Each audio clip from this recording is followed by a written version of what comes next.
Good morning and welcome back to Filthy Rich Dirt Poor's How to Beat a Bear Market, our special video series this week. I'm John Hutchinson sitting in for Jeff Wood, and today I'm going to focus on the stack part 3.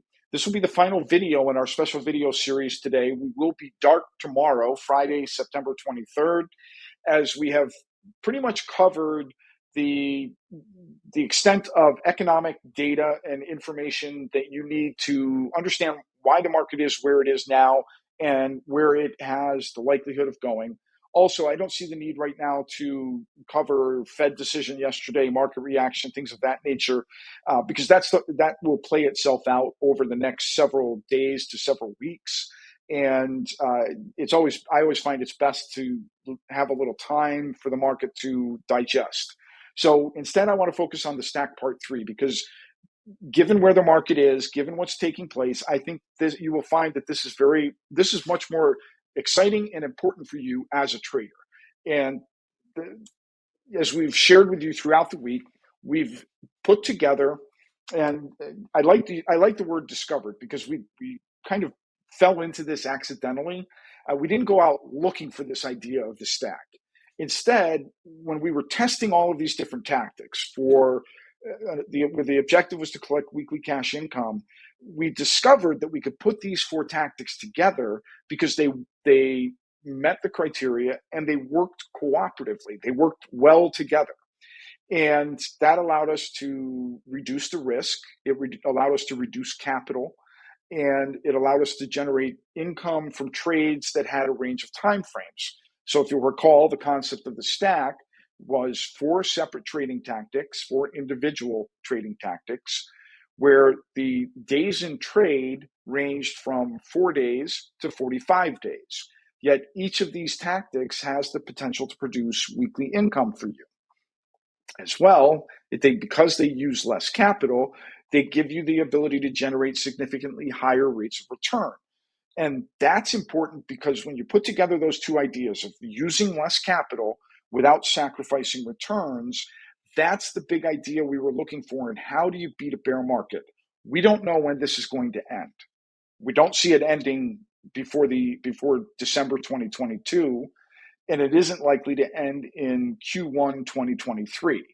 That's 6 months into the future from now. So the question for you is, what are you going to do in the next 6 months? How will you generate income for yourself or growth in your portfolio?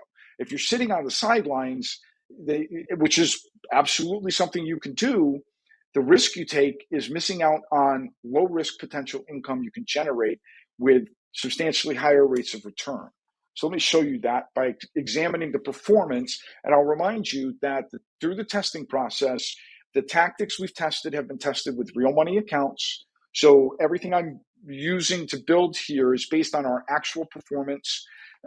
And I have averaged our trading experience over the last 12 months for these individual tactics, but to use it as a guideline, not as or in the case of income, to use it as a goal or an objective, but not to say that the world is always going to be exactly like this. I'm sure most of you know that, but I did want to make that clear. So looking at these 4 individual tactics, averaging 1 trade per week across each tactic, which is consistent with what we've done, you can see that the average capital per trade ranges from $370 to $520. Not a huge requirement at 1 contract per trade. The tickers, these are the tickers we've used regularly with these tactics, so I'm sharing them with you. The IWM is the Russell Index. The XLE is the Energy Spider. The SMH is an ETF which tracks the semiconductor industry. And Caterpillar, CAT. For these 4 tactics, you can see the average income ranges from $26 to $74 per tactic, depending on the tactic.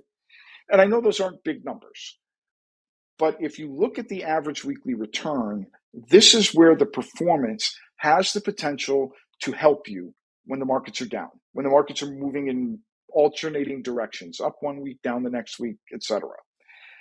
We've been able to average between roughly 4.8 and 14% weekly returns using these 4 tactics.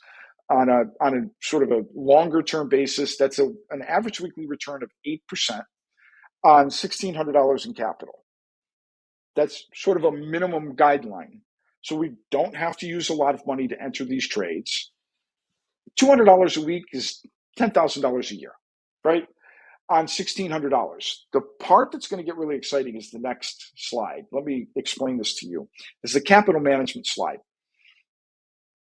Because of the way that we trade these, the 4-day and the 7-day tactics use the same capital from trade to trade. That's why I've only accounted for one trade per week. So if I open a 4-day trade in week 1, I close it the same week, and then I open a new trade the next week. Same process with the 7-day trade. Open 1 week, close it, then open another. In part, that's to avoid, as best as possible, capital rolling over, meaning I don't want to have multiple trades open simultaneously for each of these tactics, or I may not want that. But from a minimum perspective, you can see that we don't have to load up and use all of our capital. We can actually do the opposite. We can decrease our capital. The 28-day trade is different, and I'll briefly explain it.